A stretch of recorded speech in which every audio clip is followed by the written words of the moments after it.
ମୋର ଶତ ଶତ ପ୍ରଣାମ। ତତ୍ ସହିତ ମୋ ସମ୍ମୁଖରେ ଉପସ୍ଥିତ ଥିବା ମୋର ସ୍ମରଣ ଛୋଟ ବଡ଼ ଭାଇ ଭଉଣୀମାନଙ୍କୁ ଅନେକ ଅନେକ ସ୍ୱାଗତ ଓ ଶୁଭେଚ୍ଛା। ଆଜି ଆମର ଏହି ବକ୍ତୃତାର ବିଷୟବସ୍ତୁଟି ହେଉଛି ଶକ୍ତି ସଂରକ୍ଷଣ। ପ୍ରକୃତି ରାଣୀ ତାର ଭୂଗର୍ଭରେ ବିଭିନ୍ନ ପ୍ରାକୃତିକ ସମ୍ପଦ ଯେପରିକି କୋଇଲା, ପେଟ୍ରୋଲିୟମ, ପ୍ରାକୃତିକ ଗ୍ୟାସ ଇତ୍ୟାଦି ସଞ୍ଚିତ କରିକି ରଖୁଛି। ମାତ୍ର ମଣିଷ ତାର ବିଳାସ ବ୍ୟସନ ପାଇଁ ଏସବୁର ଅପଚୟ କରିବାରେ ଲାଗିଛି। ରୋଷେଇ ଠାରୁ ଆରମ୍ଭ କରି କୃଷି କ୍ଷେତ୍ର ପର୍ଯ୍ୟନ୍ତ, ଶିଳ୍ପ ଠାରୁ ଆରମ୍ଭ କରି ବ୍ୟବସାୟ ପର୍ଯ୍ୟନ୍ତ, ପ୍ରଯୁକ୍ତିବିଦ୍ୟା ଠାରୁ ଆରମ୍ଭ କରି ଗମନାଗମନ ପର୍ଯ୍ୟନ୍ତ ପ୍ରତ୍ୟେକ କ୍ଷେତ୍ରରେ ଏହି ବିଦ୍ୟୁତ୍, ଏହି ଶକ୍ତିର ବ୍ୟବହାର ଚାଲି ଆସିଛି। କୌଣସି ଶକ୍ତିର ସୃଷ୍ଟି କିମ୍ବା ଅବକ୍ଷୟ ନାହିଁ। ଶକ୍ତି ଗୁଡ଼ିକ କୌଣସି ଏକ ଶକ୍ତିରୁ ଅନ୍ୟ ଶକ୍ତିକୁ ରୂପାନ୍ତରିତ ହୋଇଥାନ୍ତି ଏବଂ କୋଇଲା, ପେଟ୍ରୋଲିୟମ ଆଦି ଯେଉଁ ଶକ୍ତିରୁ ଅନ୍ୟ ଶକ୍ତିକୁ ରୂପାନ୍ତରିତ ହୋଇଥାନ୍ତି ସେହି ଶକ୍ତିର ଅବକ୍ଷୟକୁ ହିଁ ଶକ୍ତି ସଂକଟ କୁହାଯାଏ। ଶକ୍ତି ସଂକଟ ହେବାର ଅନେକ କାରଣ ରହିଛି, ମାତ୍ର 4ଟି କାରଣକୁ ଏହାର ମୁଖ୍ୟ କାରଣ ରୂପରେ ବ୍ୟବହାର କରାଯାଏ, ଯେପରିକି କୃଷି କ୍ଷେତ୍ରରେ ବିକାଶ, ଜନସଂଖ୍ୟା ନିୟନ୍ତ୍ରଣ, ଜୀବାଶ୍ମ ଇନ୍ଧନର ପରିମାଣ କମ୍ ଏବଂ ଶକ୍ତିର ଅପଚୟ। ଜନସଂଖ୍ୟା ନିୟନ୍ତ୍ରଣ।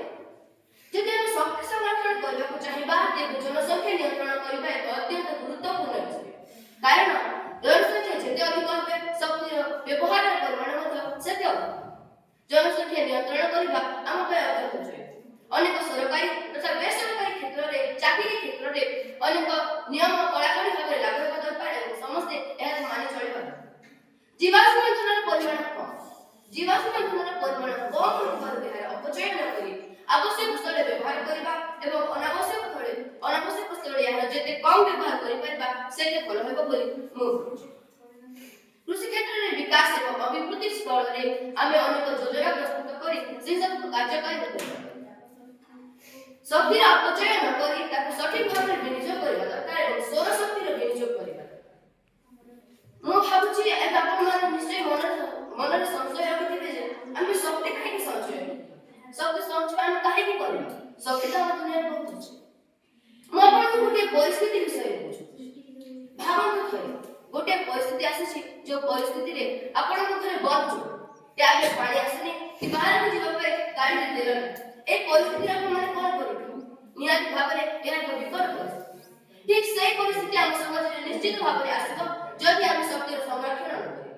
ତେଣୁକରି ଆମେ ଶକ୍ତିର ସଂରକ୍ଷଣ କରିବା। ଯଦି ଆମେ ଶକ୍ତିର ସଂରକ୍ଷଣ ନ କରିବା ତାହେଲେ ମଣିଷ ଆଜି ଶକ୍ତିର ଯେଉଁଭଳି ଭାବେ ଅପଚୟ କରିଚାଲିଛି ସେସବୁ ଆଉ କରିପାରିବ। ଯଦି ଆମେ ଶକ୍ତିର ବିନିଯୋଗ କରିବା ଭଲ ଭାବରେ ତାହେଲେ ଆସନ୍ତା ଆମର ଭବିଷ୍ୟତ ଏବଂ ଆମର ଯୁବପିଢ଼ି ଏହି ଶକ୍ତିକୁ ଉପଭୋଗ କରିପାରିବେ ଏବଂ ଭବିଷ୍ୟତରେ ଖୁସିରେ ରହିବେ। କିନ୍ତୁ ଯଦି ଆମେ ଶକ୍ତିର ସଂରକ୍ଷଣ ନ କରିବା, ଶକ୍ତିର ଅପଚୟ କରିବା, ତେବେ ଭବିଷ୍ୟତରେ ଏକ ସଂକଟ ଆସିବ ଯାହାର ନାଁ ହେବ ଶକ୍ତି ସଂକଟ। ଶେଷରେ ଏତିକି କହି ମୁଁ ମୋର ବକ୍ତବ୍ୟରେ ବିରାମ ଦେଉଛି ଯେ ଶକ୍ତିକୁ ସଞ୍ଚୟ କଲେ ବିପଦ ନ ଆସିବ। ଗୁରୁଜୀ, ଗୁରୁମା ଏବଂ ମୋର ସ୍ନେହ ଛୋଟ ବଡ଼ ଭାଇ ଓ ଭଉଣୀମାନେ, ଆଜିର ଏହି ଶକ୍ତି ସଂରକ୍ଷଣ ଦିବସ ପରେ ମୋତେ କିଛି କହିବାର ଅନୁମତି ଦେଇଥିବାରୁ ମୁଁ ନିଜକୁ ଧନ୍ୟ ମନେ କରୁଅଛି। ଶକ୍ତି ସଞ୍ଚୟ କରିବା ଦେଶକୁ ଉନ୍ନତି ପଥରେ ଆଗେଇ ନେବା। ପ୍ରଥମେ 1991 ମସିହା ଡିସେମ୍ବର 14 ତାରିଖ ଦିନ ଶକ୍ତି ସଂରକ୍ଷଣ ଦିବସ ପାଳନ କରାଗଲା। କାର୍ଯ୍ୟ କରିବା ପାଇଁ ଶକ୍ତି ଦରକାର। ଏହି ଶକ୍ତି ଆମକୁ ବିଭିନ୍ନ ପ୍ରକାରରେ ମିଳିଥାଏ। ପୃଥିବୀରେ ଯେତେ ଶକ୍ତି ମିଳିଛି ସବୁର ମୂଳ ହେଉଛି ସୂର୍ଯ୍ୟ। ତେଣୁ ସୂର୍ଯ୍ୟକୁ ସକଳ ଶକ୍ତିର ଆଧାର ବୋଲି କୁହାଯାଏ। ପ୍ରକୃତି ରାଣୀ ତା ଗର୍ଭରେ ବିଭିନ୍ନ ପ୍ରକାର ପ୍ରାକୃତିକ ଖଣିଜ ଶକ୍ତି ସାଇତିକି ରଖିଛି, ଯେପରିକି କୋଇଲା, ପେଟ୍ରୋଲ, ଡିଜେଲ, ପ୍ରାକୃତିକ ଗ୍ୟାସ ଇତ୍ୟାଦି। କିନ୍ତୁ ମାନବ ଜାତି ନିଜର ବିଳାସ ବେଦନ ପାଇଁ ସେ ସବୁ ଶକ୍ତିକୁ ବ୍ୟୟ କରିବାରେ ଲାଗିପଡ଼ିଛି। ସେହି ଶକ୍ତି ମଣିଷ ରନ୍ଧନ କାର୍ଯ୍ୟଠାରୁ ଆରମ୍ଭ କରି କୃଷି, ଶିଳ୍ପ, ଗମନାଗମନ, ଚିକିତ୍ସା, ବିଜ୍ଞାନିକ ସୁବିଧା ଉପଲବ୍ଧ ନିକଟ ପ୍ରଣାଳୀ ଇତ୍ୟାଦି କାର୍ଯ୍ୟ କରି ଚାଲୁଛି। ଫଳରେ ଶକ୍ତିର ସଂକଟ ପରିଲକ୍ଷିତ ହେଉଛି। ସାମ୍ପ୍ରତିକ ଯୁଗରେ ଖଣିଜ ଶକ୍ତି ବ୍ୟତୀତ ବିଦ୍ୟୁତ ଶକ୍ତି, ତାପଜ ଶକ୍ତି, ସୌର ଶକ୍ତି ଇତ୍ୟାଦିର ସଂକଟ ମଧ୍ୟ ପରିଲକ୍ଷିତ ହେଉଛି। ସର୍ବଦା ଶକ୍ତିର ସଂକଟ ଲାଗି ରହିଲେ ଭବିଷ୍ୟତରେ ମଣିଷ ଜାତି ବହୁତ ଅସୁବିଧାର ସମ୍ମୁଖୀନ ହେବ ବୋଲି କୁହାଯାଏ। ଜୀବନ ନିର୍ବାହରେ ମଧ୍ୟ ବହୁ ଅନ୍ତରାୟ ସୃଷ୍ଟି ହେବ। ତେଣୁ ଶକ୍ତି ସଂରକ୍ଷଣକୁ ଗୁରୁତ୍ୱ ଦେବା ଆବଶ୍ୟକ। ପ୍ରକୃତି ରାଣୀ ତା ପକ୍ଷରେ ସରନ୍ତି ଓ ଅସରନ୍ତି ଶକ୍ତିକୁ ସାଇତି ରଖିଛି। ଦ୍ରୁତ ଜନସଂଖ୍ୟା ବୃଦ୍ଧି ଓ ଶିଳ୍ପ କୃଷି ବିକାଶ ସାଧନ ଦ୍ୱାରା ଶକ୍ତିର ଅପଚୟ ଘଟୁଛି। ଫଳରେ ସରନ୍ତି ପ୍ରାକୃତିକ ଶକ୍ତି ଦିନକୁ ଦିନ କମିବାରେ ଲାଗିଲାଣି।